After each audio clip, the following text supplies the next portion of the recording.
ಸ್ನೇಹಿತರೆ, ಮೀಡಿಯಾ ಮಾಸ್ಟರ್ಸ್ಗೆ ಸ್ವಾಗತ ಸುಸ್ವಾಗತ.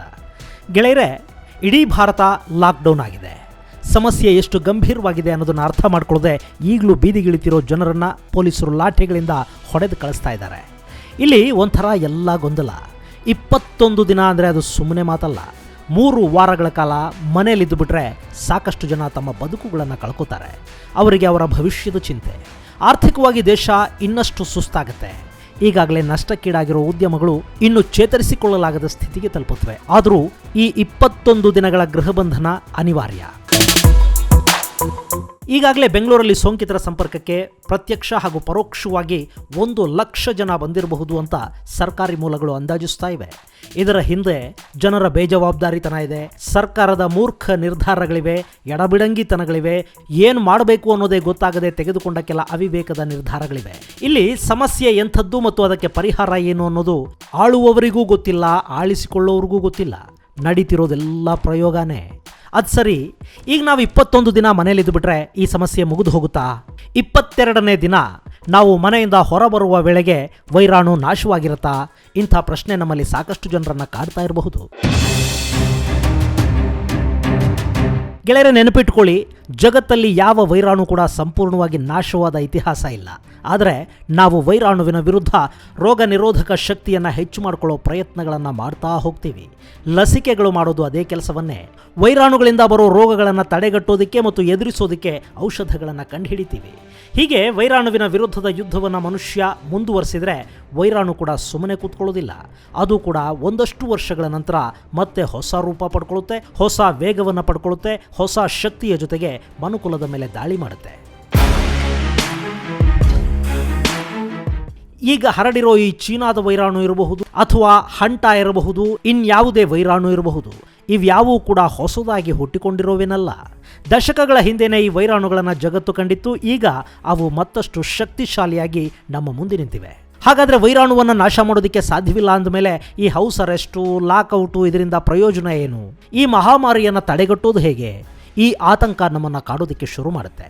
ಇದು ತೀರಾ ಆತಂಕಕ್ಕೀಡಾಗಬೇಕಾದ ವಿಷಯ ಅಲ್ಲ.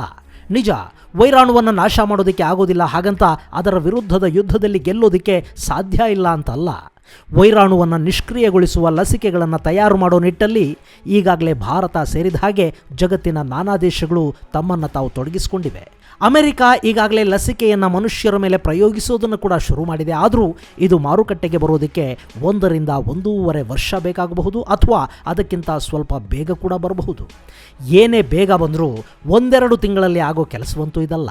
ಹೀಗಾಗಿನೇ ಸದ್ಯಕ್ಕೆ ಜನರನ್ನು ಉಳಿಸ್ಕೊಳ್ಳೋದಕ್ಕಾಗಿ ಔಷಧಗಳ ಪ್ರಯೋಗ ನಡೀತಾ ಇದೆ. ಈಗಾಗಲೇ ಚೀನಾ, ಭಾರತ, ಜಪಾನ್, ಅಮೆರಿಕ ಸೇರಿದ ಹಾಗೆ ನಾನಾ ದೇಶಗಳು ತಮ್ಮದೇ ಆದ ಕಾಂಬಿನೇಷನ್ ತಯಾರು ಮಾಡಿಕೊಂಡು ರೋಗಿಗಳ ಮೇಲೆ ಪ್ರಯೋಗ ಮಾಡ್ತಾ ಇವೆ.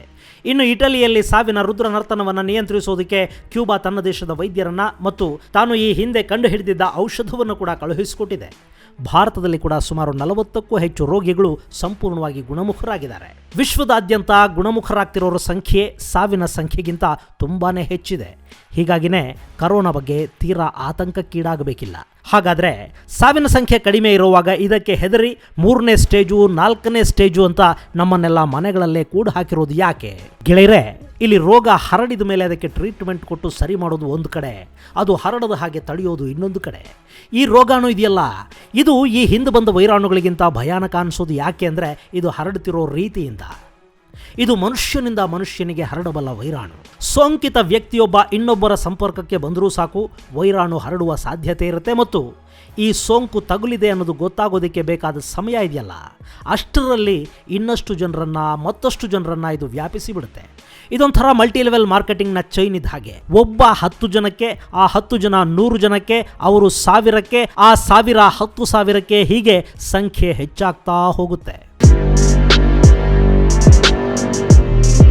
ಹಾಗಾದರೆ ಇದನ್ನು ನಿಯಂತ್ರಿಸಬೇಕು ಅಂದರೆ ಏನು ಮಾಡಬೇಕು? ಆ ಚೈನನ್ನು ಕಟ್ ಮಾಡಬೇಕು. ಅದಕ್ಕಾಗಿ ಸೋಷಿಯಲ್ ಡಿಸ್ಟೆನ್ಸಿಂಗ್ ಬೇಕು. ಅದಕ್ಕಾಗಿ ಸ್ವಲ್ಪ ದಿನ ನಾವು ಮನೆಗಳಲ್ಲೇ ಇರಬೇಕು. ಹಾಗೆ ಮನೆಗಳಲ್ಲಿರುವ ಆ 21 ದಿನಗಳಲ್ಲಿ ಈಗಾಗಲೇ ವೈರಾಣು ಸೋಂಕಿಗೆ ಈಡಾಗಿರೋರಿಗೆ ಚಿಕಿತ್ಸೆ ಕೊಡೋದಕ್ಕೆ ಸಾಧ್ಯವಾದರೆ ಅದು ಉಳಿದವರಿಗೆ ಹರಡೋದು ಕಡಿಮೆಯಾಗುತ್ತೆ. ಇಲ್ಲ ಹಾಗೆ ಮಾಡಲಿಲ್ಲ ಅಂತ ಇಟ್ಕೊಳ್ಳಿ, ಆಗ ವೈರಾಣು ಹರಡುವ ವೇಗ ಹೆಚ್ಚಾಗಿ ನಮ್ಮ ಆಸ್ಪತ್ರೆಗಳು ತುಂಬಿಕೊಂಡು ಬಿಟ್ರೆ ಒಂದೇ ಬಾರಿಗೆ ಬರೋ ಎಲ್ಲ ರೋಗಿಗಳಿಗೂ ಚಿಕಿತ್ಸೆ ಕೊಡೋದಿಕ್ಕಾಗದೆ ನಮ್ಮ ಭಾರತ ಕೂಡ ಇಟಲಿ, ಇರಾನ್, ಚೀನಾ ಥರ ಒದ್ದಾಡಬೇಕಾಗಬಹುದು. ಎಲ್ಲರಿಗೂ ಚಿಕಿತ್ಸೆ ಸಿಗದೇ ಇರಬಹುದು, ಸಾಯುವವರ ಸಂಖ್ಯೆ ತುಂಬಾನೇ ಹೆಚ್ಚಾಗಬಹುದು. ಹೀಗಾಗಿ ಈ ಲಾಕ್ಡೌನ್ ಅನ್ನೋದು ಅನಿವಾರ್ಯ ಹಾಗೂ ಕಡ್ಡಾಯ. ಹಾಗಾದ್ರೆ ಈ ಕೆಲಸನ ಸರ್ಕಾರ ಮೊದಲೇ ಮಾಡಿಬಿಡಬಹುದಿತ್ತಲ್ಲ? ಖಂಡಿತ ಮಾಡಲೇಬೇಕಿತ್ತು. ಆದರೆ ಇದು ಸ್ವತಂತ್ರ ಭಾರತ ನೋಡ್ತಿರೋ ಮೊದಲ ವೈರಾಣು ದುರಂತ. ಇದರ ಪರಿಣಾಮ ಏನು, ಎಷ್ಟು ವೇಗವಾಗಿ ಇದು ಹರಡಬಹುದು, ಇದರ ಬಗ್ಗೆ ತಗೋಬೇಕಾದ ಎಚ್ಚರಿಕೆಗಳೇನು, ಜನ ಹೇಗೆ ರಿಯಾಕ್ಟ್ ಮಾಡ್ತಾರೆ, ಇದು ಯಾವುದರ ಬಗ್ಗೆನೂ ಯಾರಿಗೂ ಒಂದು ಸರಿಯಾದ ಅವಗಾಹನೆ ಇರಲಿಲ್ಲ. ಅದು ಈ ಎಲ್ಲ ಗೊಂದಲಗಳಿಗೆ ಕಾರಣವಾಯಿತು. ಎಲ್ಲ ಸರಿ, ಆದರೆ ವೈರಾಣು ಸಾಯೋದೇ ಇಲ್ಲ ಅಂದರೆ ಪರಿಸ್ಥಿತಿ ಸುಧಾರಿಸೋದು ಹೇಗೆ ಮತ್ತು ಯಾವಾಗ? ಎಷ್ಟು ದಿನ ನಾವು ಹೀಗೆ ಮನೆಗಳಲ್ಲೇ ಇರಬೇಕು? ಇದು ಉತ್ತರ ಸಿಗದ ಪ್ರಶ್ನೆ. ಆದರೆ ಇದಕ್ಕೆ ಲಸಿಕೆ ಕಂಡುಹಿಡಿಯೋವರೆಗೆ ನಾವು ಇದು ಹರಡೋದನ್ನು ತಪ್ಪಿಸಲೇಬೇಕಾಗತ್ತೆ. ಅದಕ್ಕಿರೋ ಏಕೈಕ ದಾರಿ ಅಂದರೆ ಶುಚಿತ್ವ ಮತ್ತು ಸೋಷಿಯಲ್ ಡಿಸ್ಟೆನ್ಸಿಂಗ್.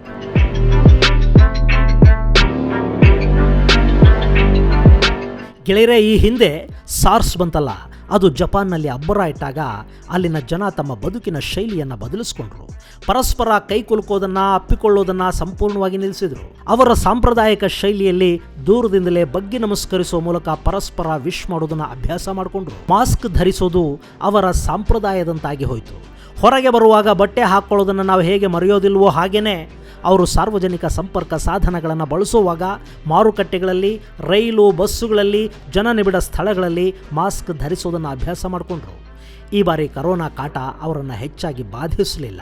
ಹಾಗೆ ನಾವು ಕೂಡ ನಮ್ಮ ಜೀವನ ಶೈಲಿಯನ್ನು ಬದಲಿಸ್ಕೋಬೇಕಿದೆ. ಇದೆಲ್ಲದರ ಜೊತೆಗೆ ಬಿಸಿಲು ಹೆಚ್ಚಾದ ಹಾಗೆ ವೈರಾಣು ಕಡಿಮೆ ಆಗುತ್ತೆ ಅನ್ನೋ ಒಂದು ಥಿಯರಿ ಇದೆ. ಅದು ವೈಜ್ಞಾನಿಕವಾಗಿ ಪ್ರೂವ್ ಆಗದೇ ಇರಬಹುದು. ಆದರೆ ಬಿಸಿಲು ಹೆಚ್ಚಾಗಿರೋ ದೇಶಗಳಲ್ಲಿ ವೈರಾಣು ಕಡಿಮೆ ಹಬ್ಬಿರೋದನ್ನು ನೋಡಿ ಈ ಥಿಯರಿಯ ಬಗ್ಗೆ ಹೇಳ್ತಾ ಇದ್ದಾರೆ. ಅದು ಅಲ್ಲದೆ ಬಿಸಿಲು ಪ್ರದೇಶಗಳಲ್ಲಿ ಸ್ವಲ್ಪ ರೋಗ ನಿರೋಧಕ ಶಕ್ತಿ ಕೂಡ ಹೆಚ್ಚಾಗೇ ಇರುತ್ತೆ. ಹೀಗಾಗಿ ಬೇಸಿಗೆಯಲ್ಲಿ ರೋಗಾಣು ಹರಡೋದು ಕಡಿಮೆ ಆಗಬಹುದು ಅನ್ನೋ ಮಾತಿದೆ. ಆದರೆ ಬೇಸಿಗೆ ಮುಗಿದ ಕೂಡಲೇ ಮಳೆಗಾಲ ಶುರುವಾಗಿ ಅದರ ಹಿಂದೆ ಚಳಿ ಬರುತ್ತಲ್ಲ, ಆಗ ಮತ್ತೆ ವೈರಾಣು ಹರಡಬಹುದು. ಆದರೆ ಅಷ್ಟು ಹೊತ್ತಿಗೆ ನಮಗೂ ಒಂದಷ್ಟು ಅನುಭವ ಬಂದಿರುತ್ತೆ. ಮೆಡಿಕಲ್ ಕಿಟ್ಸ್ ಸಾಕಷ್ಟು ಪ್ರಮಾಣದಲ್ಲಿರುತ್ತವೆ, ಔಷಧಿಗಳನ್ನು ಸ್ಟಾಕ್ ಮಾಡಿರ್ತಾರೆ. ಹೀಗಾಗಿ ಸೋಂಕಿತರಿಗೆ ಚಿಕಿತ್ಸೆ ಕೊಡೋದು ಕಷ್ಟ ಆಗದೇ ಇರಬಹುದು. ಇನ್ನಿಲ್ಲಿ ನಾವು ಗಮನಿಸಬೇಕಾದ ಇನ್ನೊಂದು ಅಂಶ ಇದೆ. ಅದೇನು ಅಂದರೆ, ಈವರೆಗೆ ವೈರಾಣು ಸೋಂಕಿನಿಂದ ಸಾವಿಗೀಡಾಗಿರೋರು ಬಹುಪಾಲು ವೃದ್ಧರು ಮತ್ತು ಬೇರೆ ಬೇರೆ ರೋಗಗಳಿಂದ ಬಳಲ್ತಿರೋರು. ಅಂದರೆ ರೋಗ ನಿರೋಧಕ ಶಕ್ತಿ ಕಡಿಮೆ ಇರೋರನ್ನು ಇದು ಸುಲಭವಾಗಿ ಬಲಿ ತಗೊಳ್ತಿದೆ. ಹಾಗಾಗಿ ನಾವು ಮಾಡಬೇಕಾಗಿರೋದು ಏನು ಅಂದರೆ ರೋಗ ನಿರೋಧಕ ಶಕ್ತಿಯನ್ನು ಹೆಚ್ಚು ಮಾಡ್ಕೊಳ್ಳೋದು. ನಾಳೆ ಲಸಿಕೆ ಹಾಕಿಸ್ಕೊಳ್ಳೋದ್ರಿಂದ ಕೂಡ ರೋಗ ನಿರೋಧಕ ಶಕ್ತಿ ಹೆಚ್ಚಾಗುತ್ತೆ. ಆದರೆ ಅದಕ್ಕಿಂತ ಮೊದಲೇ ನಾವು ಅದನ್ನು ಹೆಚ್ಚು ಮಾಡ್ಕೋಬೇಕು. ಅದಕ್ಕಾಗಿ ನಮ್ಮ ಜೀವನ ಶೈಲಿ ಬದಲಾಗಬೇಕು. ಒಳ್ಳೆಯ ಆಹಾರ, ಒಂದಷ್ಟು ವ್ಯಾಯಾಮ, ಯೋಗ, ದುಶ್ಚಟಗಳಿಂದ ದೂರ ಇರೋದು, ಇಂಥ ಅಭ್ಯಾಸಗಳ ಮೂಲಕ ದೇಹವನ್ನು ಆರೋಗ್ಯವಾಗಿಟ್ಕೊಂಡ್ರೆ ಸಹಜವಾಗಿ ರೋಗ ನಿರೋಧಕ ಶಕ್ತಿ ನಮ್ಮಲ್ಲಿ ಹೆಚ್ಚಾಗುತ್ತೆ. ಇನ್ನು ಸರ್ಕಾರ ಏನು ಮಾಡಬಹುದು? ಸರ್ಕಾರ ಕೂಡ ಎಲ್ಲ ಜಿಲ್ಲೆಗಳಲ್ಲಿ ಕ್ವಾರಂಟೈನ್ ಯೂನಿಟ್ಗಳನ್ನು ತೆರೆಯೋ ಬಗ್ಗೆ ಯೋಚನೆ ಮಾಡಬೇಕು. ಮುಂದೆ ಕೂಡ ಇದು ಒಕ್ಕರಿಸಿಕೊಳ್ಳೋ ಸಾಧ್ಯತೆ ಇರೋದ್ರಿಂದ ಈ ಬಾರಿಯ ಅನುಭವ ಒಂದು ಪಾಠ ಆಗಬೇಕು. ಮುಂದೆ ಸೂಚನೆ ಸಿಕ್ಕ ತಕ್ಷಣ ಸೋಂಕಿತರು ಬೇರೆ ಯಾರನ್ನು ಸಂಪರ್ಕಿಸೋದಕ್ಕೆ ಸಾಧ್ಯವಾಗದ ಹಾಗೆ ಅವರನ್ನು ಸರ್ಕಾರವೇ ಐಸೋಲೇಟ್ ಮಾಡೋ ಪ್ರಯತ್ನ ಮಾಡಬೇಕು. ಇದೆಲ್ಲ ಭವಿಷ್ಯದ ಮಾತಾಯಿತು. ಈಗ ಈ 21 ದಿನ ಹೇಗೆ ಕಳೆಯೋದು? ಪಾಪ ಬಡವರು, ಅವತ್ತಿನದವತ್ತು ಸಂಪಾದಿಸಿಕೊಂಡು ತಿನ್ನೋ ಜನ ಇದಾರಲ್ಲ, ಅವ್ರ ಗತಿ ಏನು? ನಿಜ, ಸರ್ಕಾರ 22 ಲಕ್ಷ ದಿನಗೂಲಿ ನೌಕರರಿಗೆ ತಲಾ 1,000 ರೂಪಾಯಿ ಕೊಡೋದಾಗಿ ಘೋಷಣೆ ಮಾಡಿದೆ. ಜೊತೆಗೆ BPL ಕಾರ್ಡ್ದಾರರಿಗೆ 2 ತಿಂಗಳ ಆಹಾರ ಧಾನ್ಯವನ್ನ ಒಟ್ಟಿಗೆ ಕೊಡೋ ಮಾತಾಡಿದೆ. ಆದರೆ ಇಲ್ಲಿ ಅದನ್ನ ಪಡೆಯೋದಿಕ್ಕೆ ನೂಕುನುಗ್ಗಲು ಉಂಟಾದ್ರೆ 21 ದಿನಗಳ ಸೆಲ್ಫ್ ಕ್ವಾರಂಟೈನ್ ಮಾಡಿಸಿದ್ದು ವ್ಯರ್ಥ ಆಗುತ್ತೆ.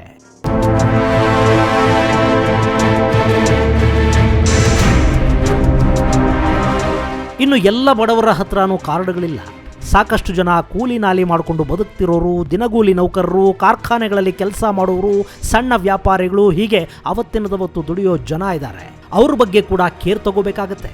ಇದೆಲ್ಲವನ್ನ ಸರ್ಕಾರನೇ ಮಾಡೋದಕ್ಕೆ ಮತ್ತು ಈ ತಕ್ಷಣ ಮಾಡೋದಕ್ಕೆ ಸಾಧ್ಯ ಆಗದೇ ಇರಬಹುದು. ಹಾಗಾದ್ರೆ ಅವ್ರ ಗತಿ ಏನು?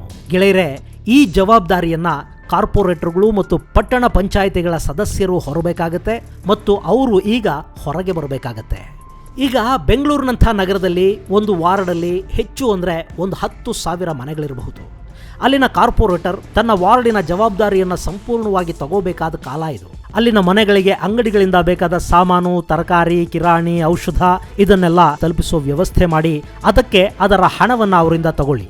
ಹಾಗೆ ಅವರನ್ನು ಜೋಡಿಸ್ಕೊಂಡು ಯಾರು ನಿರ್ಗತಿಕರಿರ್ತಾರೋ ಅವರ ಮನೆಗೆ ಕೂಡ ಅಗತ್ಯವಾಗಿ ಬೇಕಾದ ಆಹಾರ ಧಾನ್ಯಗಳನ್ನು ತಲುಪುವ ವ್ಯವಸ್ಥೆ ಮಾಡಿ. ಹೀಗೆ ಮಾಡೋದ್ರಿಂದ 2 ಲಾಭಗಳಾಗತ್ವೆ. ಒಂದು, ತರಕಾರಿ ಅಂಗಡಿಗಳ ಮುಂದೆ, ದಿನಸಿ ಅಂಗಡಿಗಳ ಮುಂದೆ ಜನ ಗುಂಪುಗೂಡೋದು, ಅಲ್ಲಿ ರಶ್ ಆಗೋದು ತಪ್ಪುತ್ತೆ. ಎರಡನೆಯದ್ದು, ಆ ಭಾಗದ ಉಳ್ಳವರನ್ನ, ಕೊಡುವ ಮನಸ್ಸಿರುವವರನ್ನ ಬಳಸ್ಕೊಂಡು ನಿರ್ಗತಿಕರ ಹೊಟ್ಟೆ ತುಂಬಿಸಿದ ಪುಣ್ಯನೂ ಬರುತ್ತೆ.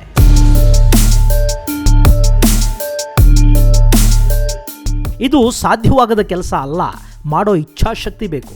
ವೋಟ್ ಹಾಕಿದ ಜನ ನನ್ನವರು, ನಾನು ಈಗ ಅವರ ಸಹಾಯಕ್ಕೆ ನಿಂತ್ಕೋಬೇಕು ಅನ್ನೋ ಮನಸ್ಸು, ಮಾನವೀಯತೆ ಇರಬೇಕು.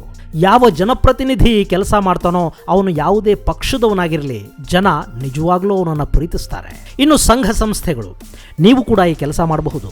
ನಿಮ್ಮ ಏರಿಯಾದ ಜನರಿಗೆ ಬೇಕಾದ ಅಗತ್ಯಗಳನ್ನು ಪೂರೈಸಿ, ಅವರನ್ನು ವಿಶ್ವಾಸಕ್ಕೆ ತಗೊಂಡು ತೀರಾ ಅಗತ್ಯ ಇರೋ ಜನರ ಅವಶ್ಯಕತೆಗಳನ್ನು ಕೂಡ ಪೂರೈಸಿ. ಇದಕ್ಕೆ ಸ್ಥಳೀಯ ಪೊಲೀಸ್ ಠಾಣೆಯಲ್ಲಿ ಒಂದು ಚಿಕ್ಕ ಅನುಮತಿಯನ್ನು ತಗೊಳ್ಳಿ. ಹೀಗೆ ಮಾಡೋದ್ರಿಂದ ಜನ 21 ದಿನಗಳ ಕಾಲ ಹೊರಗೆ ಬರೋದನ್ನ ಹಾಗೂ ಗುಂಪುಗೂಡೋದನ್ನ ತಪ್ಪಿಸಿದ ಹಾಗಾಗತ್ತೆ. ಇನ್ನು ಅನಗತ್ಯವಾಗಿ ರೋಡಿಗಿಳಿಯೋ ಜನ, ಯಾಕಪ್ಪ ಪೊಲೀಸರ ಹತ್ರ ಒದೆ ತಿನ್ನೋದಕ್ಕೆ ಬರ್ತೀರಿ, ಗೌರವದಿಂದ ಮನೇಲಿರೋದಕ್ಕೆ ಆಗೋದಿಲ್ವೇ?